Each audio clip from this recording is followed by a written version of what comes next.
अब नेक्स्ट करते हैं Coulomb's law in vector form. तो ये कूलम्ब्स लॉ हमने पढ़ा है अभी। कूलम्ब्स लॉ में हमने फोर्स की वैल्यू निकाली थी जो कि आई थी के Q1 Q2 by are square, और के की वैल्यू हमने यूज की है 1/4πε0। अब हम इसकी वेक्टर फॉर्म पढ़ेंगे। वेक्टर फॉर्म का मीनिंग क्या होता है कि डायरेक्शंस के साथ वैल्यूज को पढ़ना। अभी हमने सिर्फ मैग्नीट्यूड के लिए पढ़ा था, अब हम इसके डायरेक्शन के हिसाब से पढ़ेंगे। तो देखिए, सपोज करिए ये कोई चार्ज है कार्टेशियन प्लेन में, ओरिजिन से ये कुछ डिस्टेंस पे Q1 और Q2 रखे हुए हैं, और इनके बीच में कुछ फिक्स डिस्टेंस है R। तो इसको मैं यहाँ पे दिखा रहा हूँ। ये हमारा चार्ज 1 है और ये चार्ज 2 है। ओके, इसके बीच में एक फिक्स डिस्टेंस है, दैट इज R। ओके, अब देखिए ये वाला जो चार्ज है वो इस वाले चार्ज पे एक फोर्स लगा रहा है। मींस यहाँ पे एक फोर्स लग रहा है F21, 2 के ऊपर फोर्स लग रहा है 1 की वजह से, और एक इधर फोर्स लगेगा F12, 1 के ऊपर फोर्स लग रहा है 2 की वजह से। जब 2 के ऊपर 1 की वजह से फोर्स लग रहा है तो कौन सा डिस्टेंस यूज हो रहा है? R12 यूज हो रहा है। देखिए 1 से लेकर 2 तक का डिस्टेंस। और जब 2 1 के ऊपर फोर्स लगा रहा है, 1 के ऊपर फोर्स लगा रहा है 2 की वजह से, तो क्या डिस्टेंस यूज होगा यहाँ पे हमारा? R21। ओके, तो देखिए फोर्स का फॉर्मूला क्या होगा कि Q1 Q2 upon R square. अगर मैं F12 निकालता हूँ, F12 कौन सा फोर्स है? 1 के ऊपर 2 की वजह से जो फोर्स लग रहा है, तो डिस्टेंस कौन सा यूज होगा? 2 से लेके 1 तक। तो यहाँ पे हम लिखेंगे R21 कैप है। ये R21 कैप क्या है? It is the unit vector along the direction of F12। F12 की डायरेक्शन में यूनिट वेक्टर है। यूनिट वेक्टर होता है जिसका मैग्नीट्यूड 1 हो, सिर्फ डायरेक्शन के लिए यूज कर रहे हैं। तो इसकी जो वैल्यू होती है वो क्या रहेगी हमारे पास? R21 vector upon R21 magnitude. और इसका जो मैग्नीट्यूड है वो किसके इक्वल होगा? इसका मैग्नीट्यूड R के इक्वल होगा, क्योंकि इसकी वैल्यू तो R के इक्वल ही है। तो इसको हम क्या लिख सकते हैं? इरेज कर देता हूं। यहाँ पे हम R21 को लिख सकते हैं R21 vector upon R magnitude, right. इसको यहाँ पे रिप्लेस कर देते हैं, तो F12 की वैल्यू आ जाएगी कि Q1 Q2 upon R square की वैल्यू क्या? R स्क्वायर ही। और R21 की वैल्यू क्या आ गई हमारे पास? R21 vector upon R। इसको सोल्व करेंगे तो ये वैल्यू आ जाएगी हमारे। ओके, सिमिलरली हम लोग दूसरा वाला फोर्स निकालेंगे, दूसरे चार्ज पे जो फोर्स लग रहा है। सिमिलरली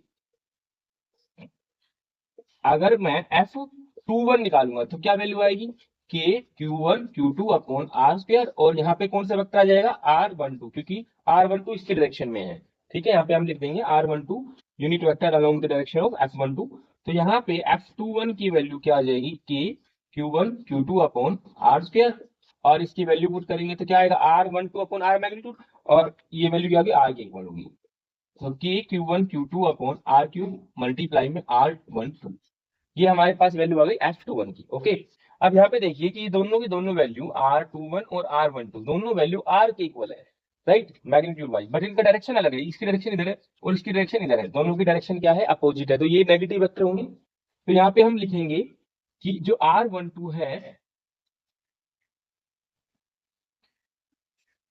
जो हमारा R12 होगा वो किसके इक्वल होगा? माइनस ऑफ R21 की डायरेक्शन वाइज। ओके, क्योंकि मैग्नीट्यूड सेम है।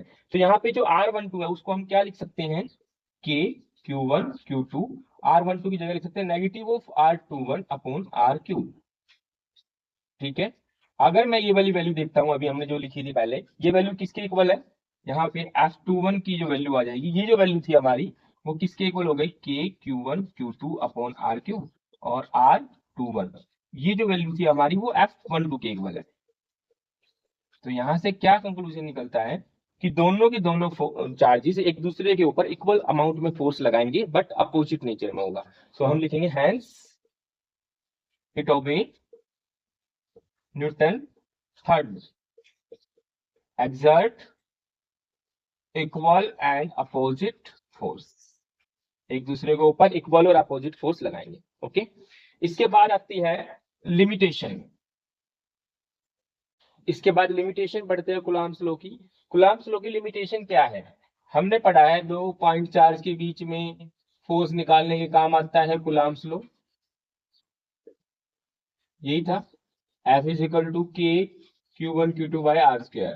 अब हम इसकी लिमिटेशन पढ़ेंगे। लिमिटेशन क्या है? सबसे पहली लिमिटेशन है कि ये स्टैटिक चार्ज के लिए ही एप्लीकेबल है। अगर चार्ज मूविंग में है तो कूलम्ब्स लॉ एप्लीकेबल नहीं है। सेकंड लिमिटेशन है कि डिस्टेंस, जो चार्ज है हमारा, charge should be small, should be small in magnitude, मतलब कि पॉइंट चार्ज होने चाहिए। ये हमने डेफिनेशन में भी लिखा है कि डिस्टेंस, जो point charge, magnitude of the point charge है, force directly proportional to the product of the magnitude of point charge. तो पॉइंट चार्ज होने चाहिए, स्मॉल चार्जेस होने चाहिए। थर्ड है, जो डिस्टेंस है दोनों के बीच का, जो ये डिस्टेंस है Q1 Q2 के बीच का डिस्टेंस है, शुड नॉट वेरी लार्ज, ज्यादा ज्यादा नहीं होना चाहिए, ज्यादा डिस्टेंस नहीं होना चाहिए, तो एप्लीकेबल नहीं होगा। और distance should not very small also, ज्यादा स्मॉल भी नहीं होने चाहिए कि बिल्कुल ही नजदीक रख दिए, थोड़ा डिस्टेंस भी होना चाहिए, ज्यादा डिस्टेंस भी नहीं होना चाहिए, ज्यादा नजदीक भी नहीं होनी चाहिए। ये क्या है, इसकी लिमिटेशंस है। ओके, फोर्स से हम 1 कूलम्ब को भी डिफाइन कर सकते हैं के Q1 Q2 bye are square. अगर हमें 1 कूलम्ब की वैल्यू डिफाइन करनी है तो कैसे डिफाइन करेंगे, देखो।